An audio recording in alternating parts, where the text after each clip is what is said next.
All right, so hello and welcome to our retrospective on the Star Wars franchise. For the first part, we're going to just talk about the prequels and our general thoughts. That way, we can kind of get our opinions out there and make a contribution to the rest of the internet, I guess. So starting off, Phantom Menace. What do we all think of Phantom Menace? Just general thought. Yeah, just general thoughts. It's okay. It's a great introduction to the Star Wars universe. I know it was my first Star Wars movie, so I'm a little bit biased when I say it's I think it's a decent movie in It's decent. general. And the one thing that is really awe-inspiring with it is just the whole story, how it begins, and talking about the Jedi and what they're doing in this crazy galaxy that's in peril. But it's interesting, and it's really what brought me into Star Wars. And I don't know about you guys, but it was my first movie, so I have a little sweet spot for it. But in general, this is a solid movie. If I were to give it like out of 10, I'd give it like a 7 out of Ooh. 10. Mm-hmm. I Yeah. remember when I first saw it. It wasn't my first one. I don't know if you guys know of this company. It's called KB Homes. When I first moved to Florida, they're just like a home building company, and they Yeah, would have a spot to shove your children if you brought them, and they just had Phantom Menace playing on a small TV. That's the first time I yeah. saw it.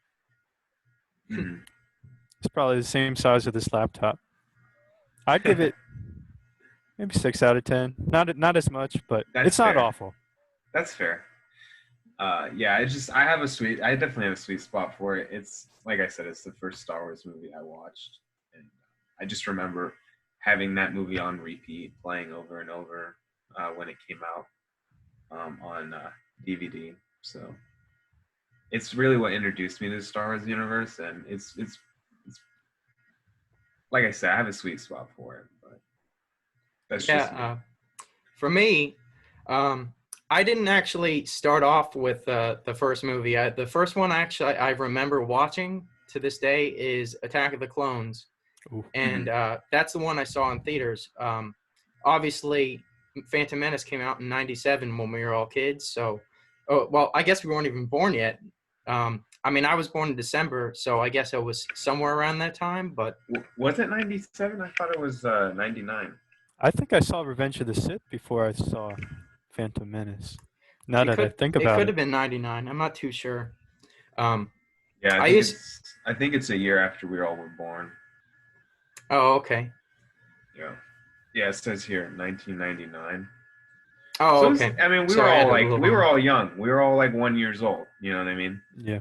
So Yeah, that's part of the reason why it was my first film. Is because it was the most recent Star Wars I film think it out was the there. last one. I think I saw 2 and 3 before I Really? saw one. I saw Yeah. 3 in theaters because it was right when Hmm. I first moved to Florida. Yeah. It was Well, like, we were a little older, right? yeah, When 2 and 3 came out. Like I remember seeing 2 and 3 in the theaters. I don't remember seeing 2 in theaters. I forget where I saw 2 the first time, but I remembered I first moved to Florida, and it was right when Revenge of the Sith came out because I saw it in theaters, and I had like a General Grievous action figure, but we didn't have the home yet. So I must have seen 3 before I saw 1. So that's Yeah. how long it took me to see 1. Yeah. So Attack of the Clones. That was in 2002. Hmm. yeah. Phantom Menace was a tough one for me because, like, it gives us a lot of good things, but many bad things, of Many bad which things, yes. is probably Jar Jar Binks is one. But Yeah. I gotta be honest, I was watching it yesterday and I was thinking to myself, like, I was going in knowing it's bad, like Yeah. knowing it from the start. Yeah, And, you which know, helps. I started taking everything with a grain of salt, and it actually played a little bit better for me on this watch than it did when I first watched it maybe a couple years ago. Not the Yeah. first time, but maybe the first time in a long time.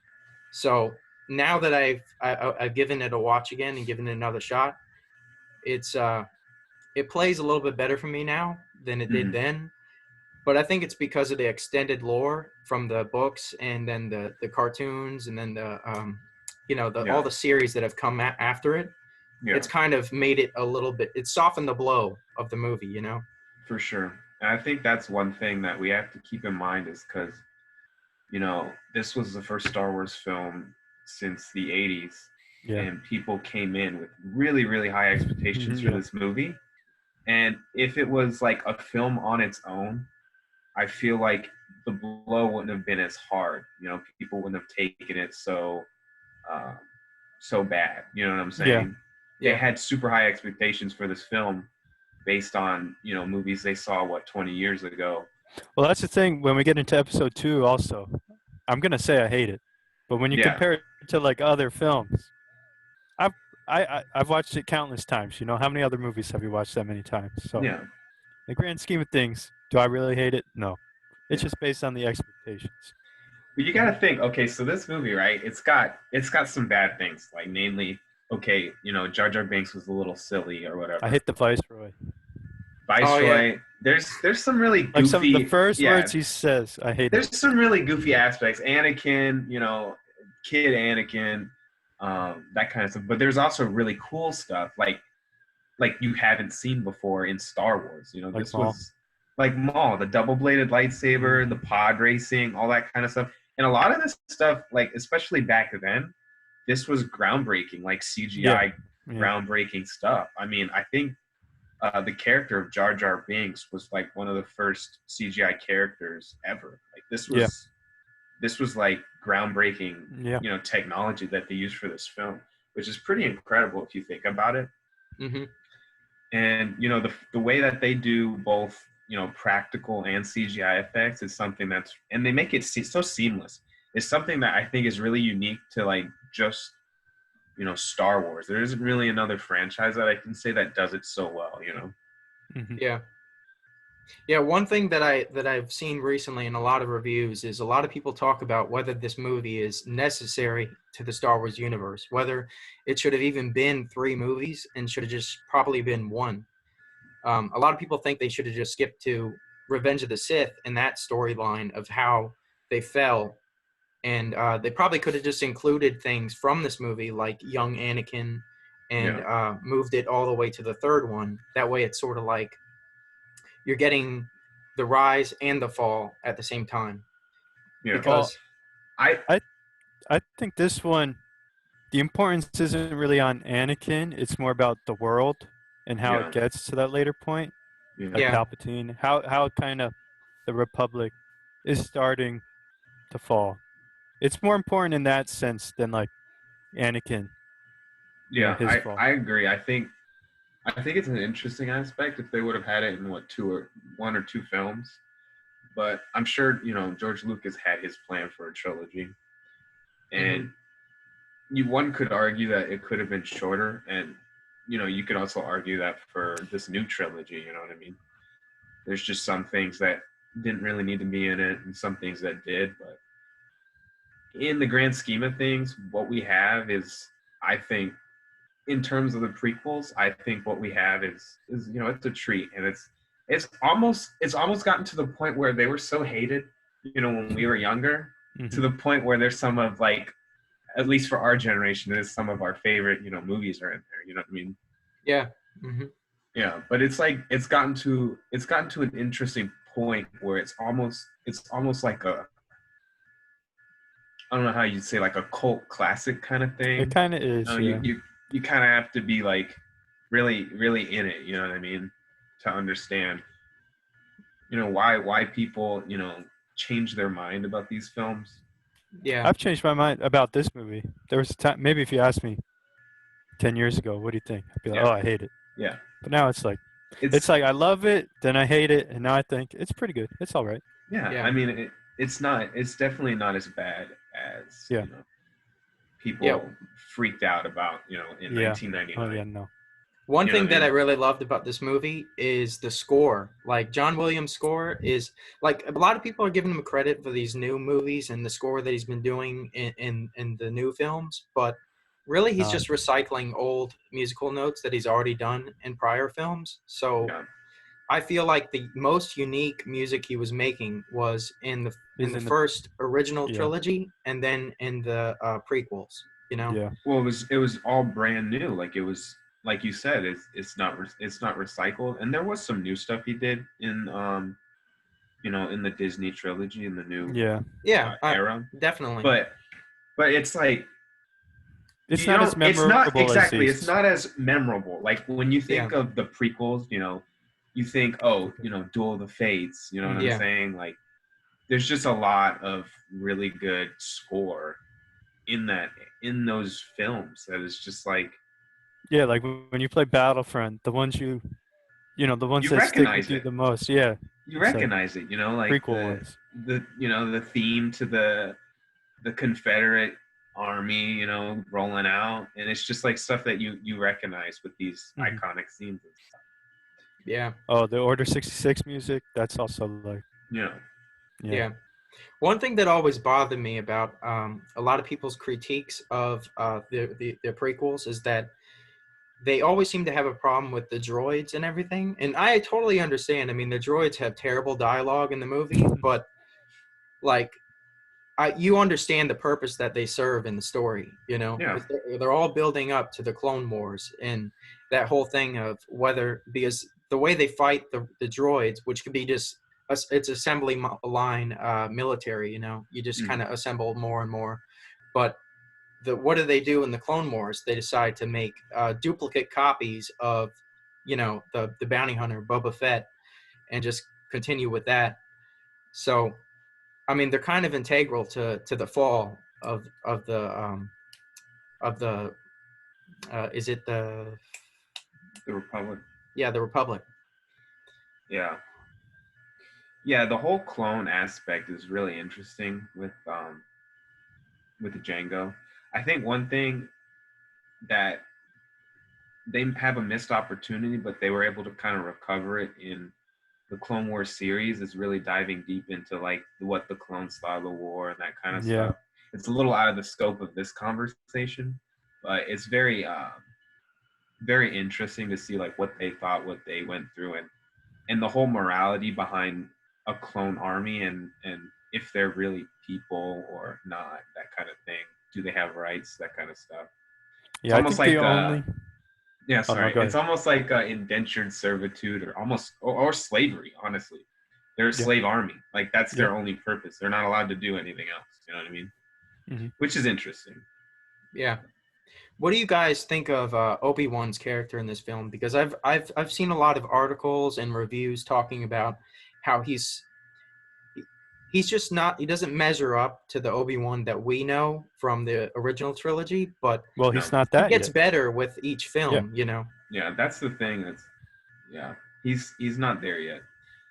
Um, And that's fine it because he's yeah, younger, He doesn't have the wisdom or anything. Yeah, he's a exactly. Younger Padawan. He Obi-Wan. shouldn't be an expert Jedi just yet. He's But still learning. he has the witty comments. Like one thing I really love Yeah. about him is those witty comments that Ewan McGregor does. When he's talking to his master, he's like, "Well, master, you were right about one thing. The negotiations were short." He's Yeah. still got that Yeah. witty humor and stuff, which is really great. And the story's not about him in this No. film, so that's why you can't really take his performance and judge him on his character, because they're not developing his character per se in this film. You know what I mean? Yeah. Because that's just something that they'll get to in later films when he becomes more experienced and understanding of how the Force works and also how to train young Padawans just like himself in this film. Yeah.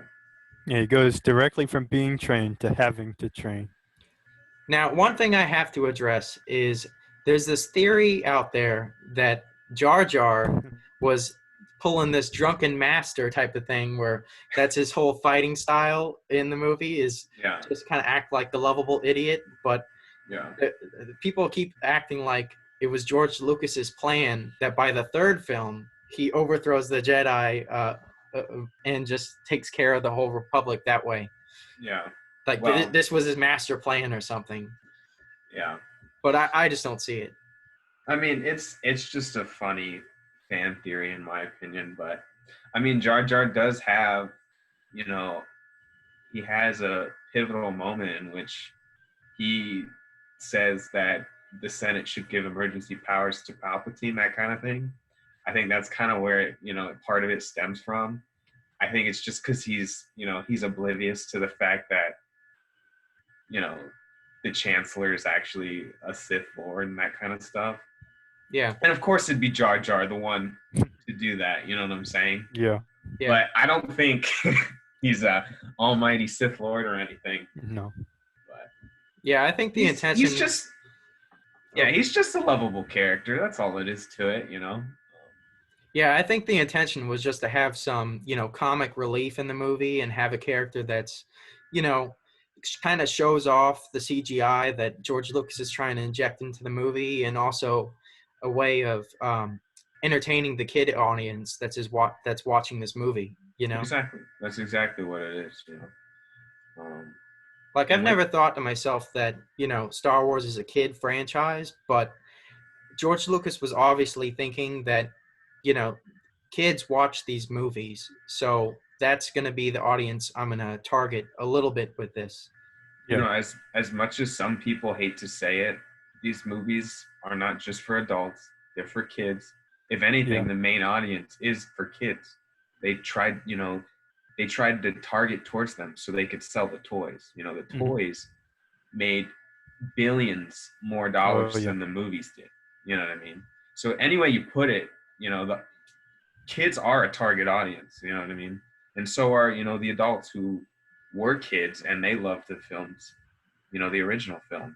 They're taking their kids to these films, which is also kind of where the divide in the fandom comes, because they grew up with different films. And I think that's kind of why the prequels have become more of a cult classic kind of thing with our because I know my mom, she's the reason. She bought me the original trilogy set, the one that came out. But she doesn't like the new ones. Yeah. So if you say episode 1 to her, she's like, "Oh, A New Hope." Yeah. She's like, "Phantom Menace, that doesn't count." And it'll be the same. It's the same thing when we'll get there eventually when we talk about I feel the the new same. trilogy. Yeah. We talk 20 about years the new from now, trilogy. it's the same thing's gonna happen. Same exact thing. Those kids who are growing up, like my little brothers, they're gonna have a different viewpoint because they came out when they were kids. And 20 years from now, you'll see the same thing. Those will be some of their favorite films. People hated George Lucas. I was watching Mandalorian behind the scenes the other day. George Lucas, he was in it for like 2 seconds, and all the comments are like nothing but praise for Lucas.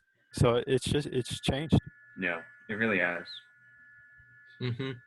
And he's done some incredible things, like going back to these films. Like I said, this episode 1 was groundbreaking for CGI. I mean, I think he was working with IBM to like the whole pod racing. It still looks great. It looks amazing. Yeah. It's one of the highlights of the film. You see way worse stuff and new stuff all the time. Yeah. Yeah, it's incredible.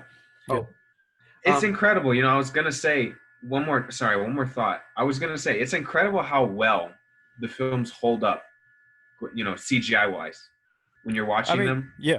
Like I saw this film not too long ago, and I'm still in awe looking at it. It looks incredible.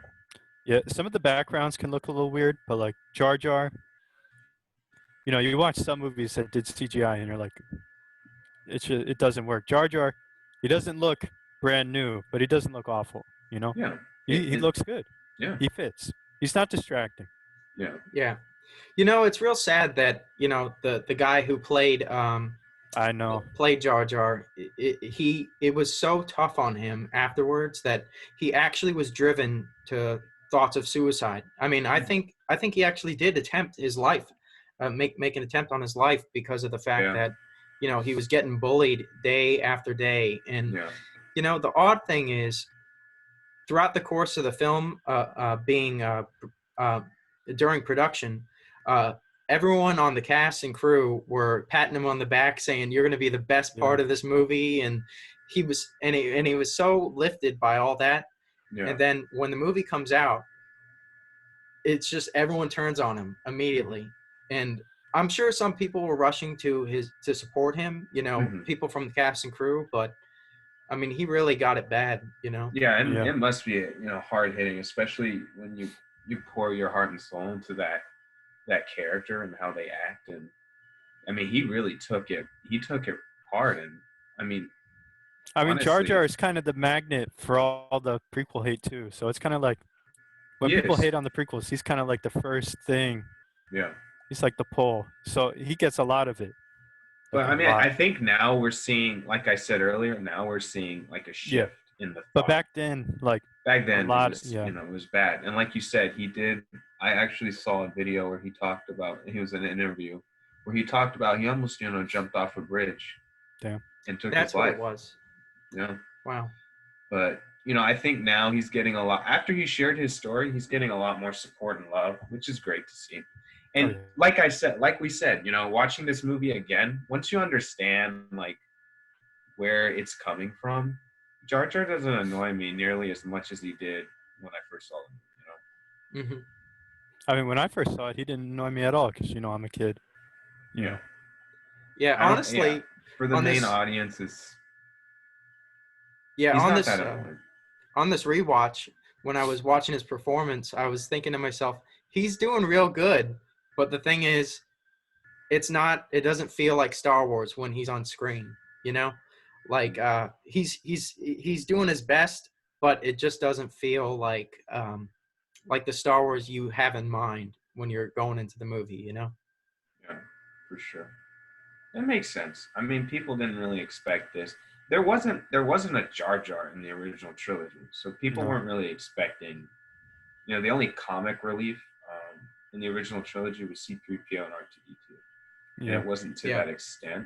So I think it was just a foreign idea to them, and it's why it drew a lot of hate. Yeah. A lot of people say that Jar Jar is kind of like a racist caricature of. I think somewhat. I saw a review and they said that he's like a racist caricature of Jamaicans or something. And I was thinking to myself, um, I mean, while I can see that in the dialect, I don't think that was the intention with the character at all. I No. think he was just supposed to be a It, colorful character that kids could latch onto when it's they're watching just the movie.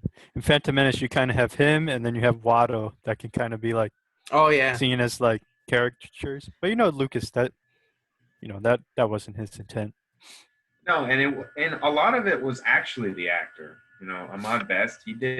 He kind of created that character. I saw in an interview with him.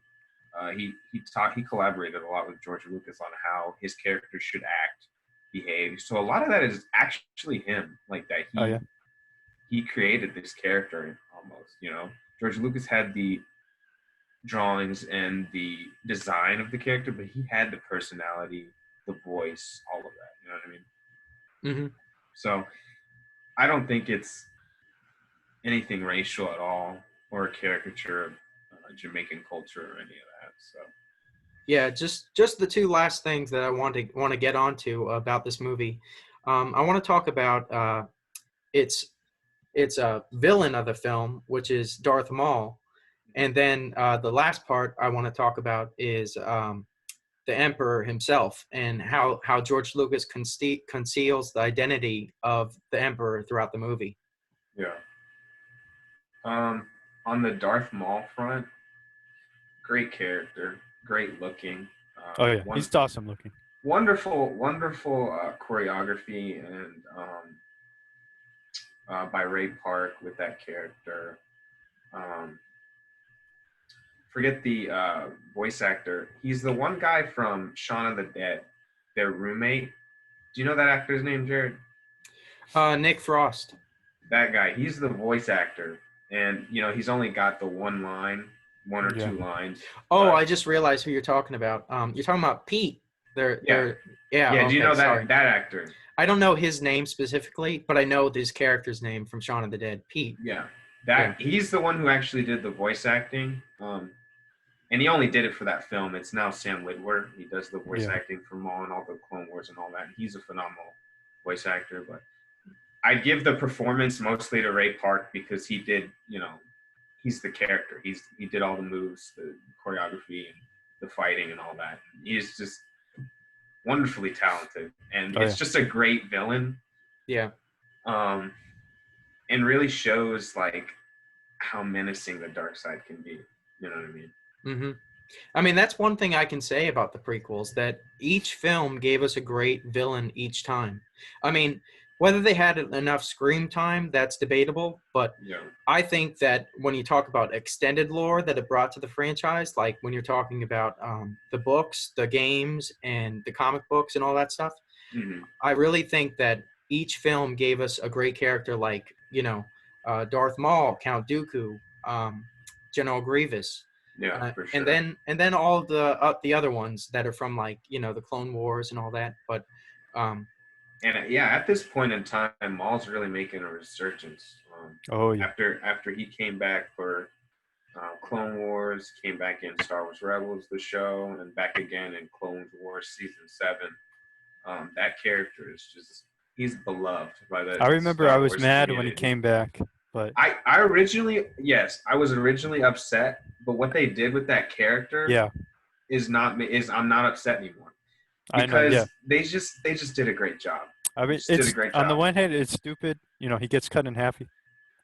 But he should be dead. Yeah. He should be dead. And you stole that kill from Obi-Wan Kenobi. Yeah. You know, but what they do with him, you end up not caring. Yes, they do well with him. Yeah. And Obi-Wan, gets the final say in Rebels, but it's a wonderful character what they've done with him, for sure.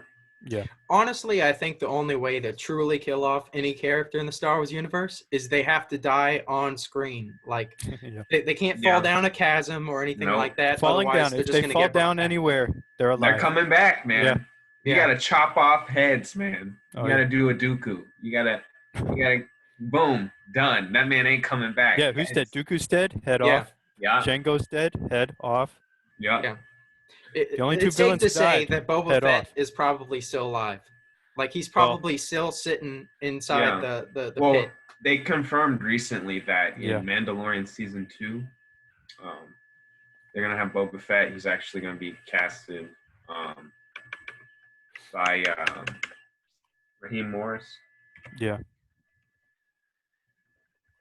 But yeah. So he'll be back. He'll be back, man.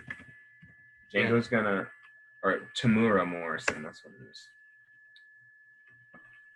The original actor. So he'll, or not the original for Boba Fett, but the original Django. But he'll be back. He's coming. One thing I realized from earlier on in our discussion was I was talking about how they made clones of Boba Fett, but I meant to say Jango Fett. I just thought I should clear that up. we got what you said. Yeah, we understood. Yeah, but people in the comments, they won't get that. So I got to say it now. Yeah. But anyways, moving on to the Emperor.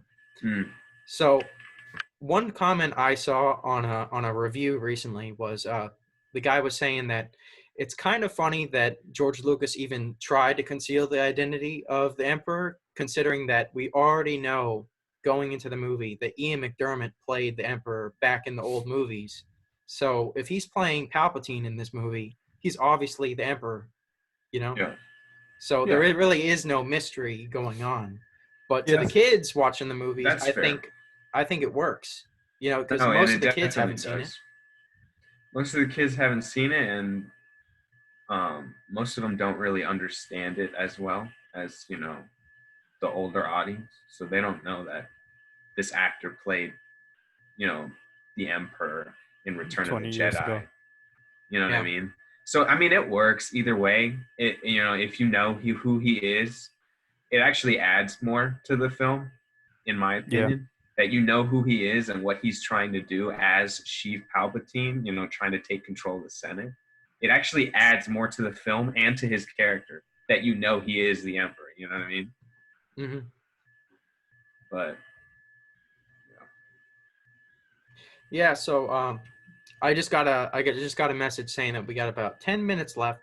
So let's just have this one focus strictly on Phantom Menace, because I don't want to move on to the next one and then only have 10 minutes to talk about it. So So another thing I want to talk about is Qui-Gon Jinn and what you guys think of Qui-Gon in this movie, because I've always liked Qui-Gon, Yeah. but I always felt like what's his name? The Liam actor. Neeson. Liam Liam Neeson, Neeson. he never really talks about this movie all that much. And I think it's because he might see it as a blemish on his career, but throughout the movie, he gives a really good performance all the way through, you know? Yeah, yeah. They had a lot of talent with him, and they're lucky to have him. Honestly, Yeah. he played a great Qui-Gon, and I don't. Unfortunate that his character dies in the only movie he's in, because it was just such a great character. It was such an awesome idea for a Jedi, and the fact that he was a Jedi, but he kind of had different idea of what the Jedi should be and what they should be doing, Yeah.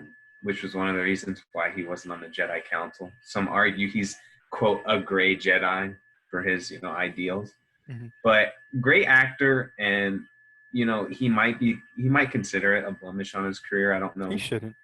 but I don't think he should. He did a great job, and probably the hate of the movie is really what, if he even had that idea, is really what makes him not talk about it. But you could ask him today, maybe his opinion's different. And Yeah. I think he's just in so many movies that, and he's only in the one Star Wars. He's just in so many people.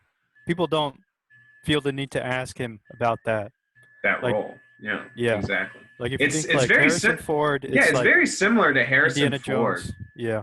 Honestly, I mean, Harrison Ford was in a lot more Star Wars films, but like that wasn't, it was one of the things he's famous for, but it wasn't the only thing. He was one Yeah. of those breakout actors that really got plenty of great roles that people remember him by. So hmm Yeah, another thing we can talk about is the explanation of the Force in this movie, and how a lot of fans, it's unpopular opinion, but a lot of people seem to have a problem with the midichlorians. But mhm.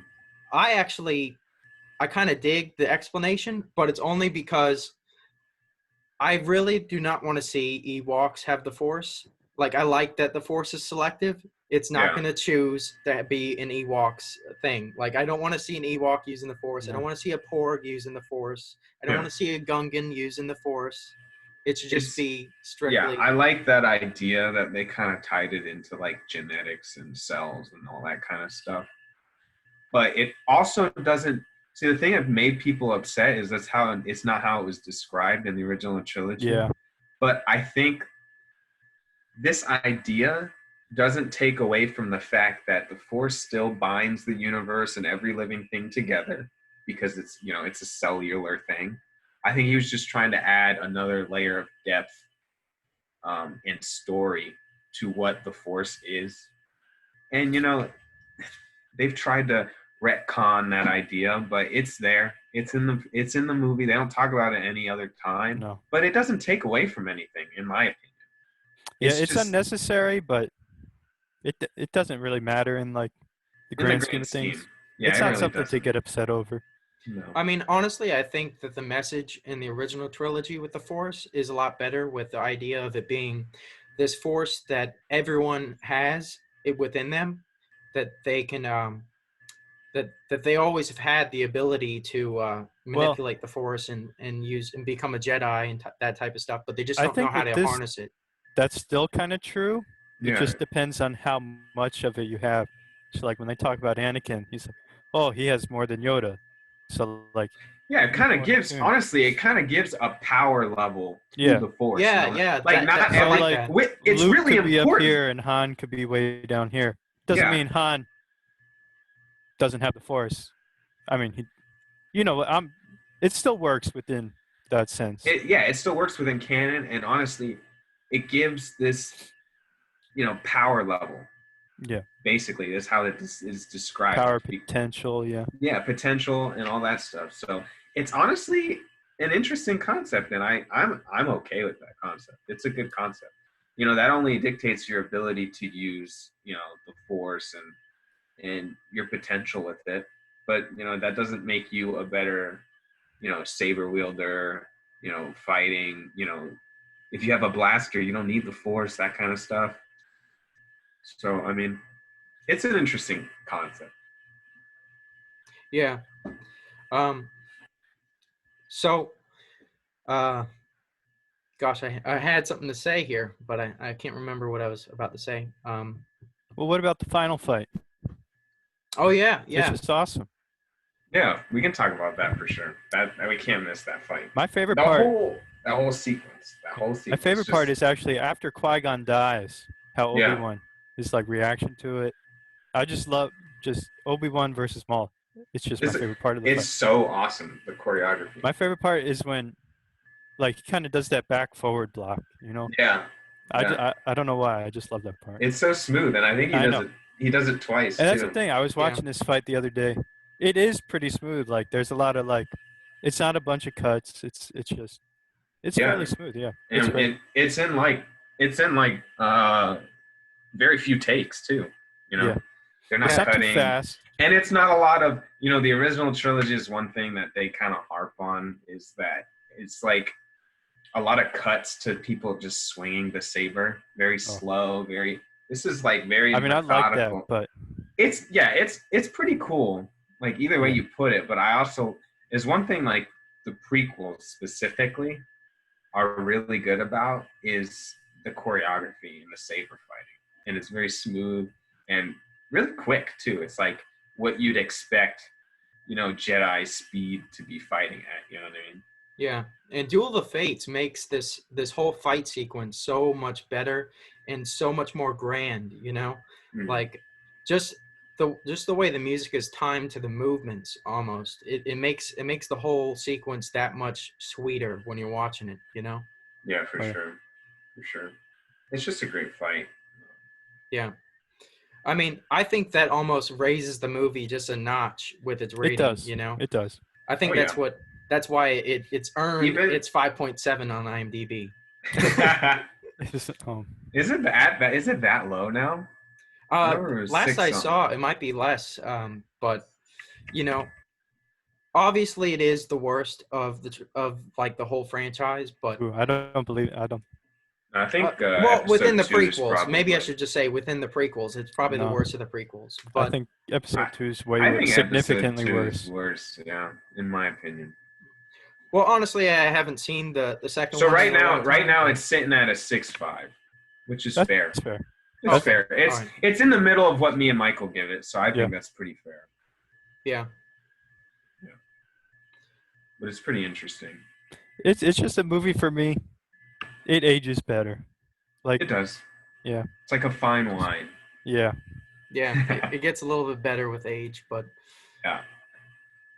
so overall, I guess we're a bit positive on this movie. Yeah. For sure. But, What did you give it, by the way? Because we didn't get yours. What was your out of 10? You can do point. I would go with what Michael said, 6 out of 10. Like that's honestly what I think of the movie. I think the 6.5 on IMDb is more fair. More kind of reflective of how I'd feel. Yeah. Really, I just don't think this fair. is a endlessly rewatchable movie. You know. I mean, how many times have you watched it? Probably Over about the 4 course of, like, times in my lifetime. Oh, Wow, really? I used to have that on repeat, man. That's why I think that's why it's so high for me.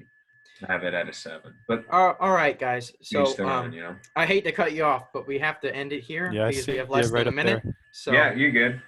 all right, so join us on our next one. We'll talk about the Attack of the Clones and then Revenge of the Sith, and then move on to the rest of the trilogy. So thank you guys for joining, whoever's watching.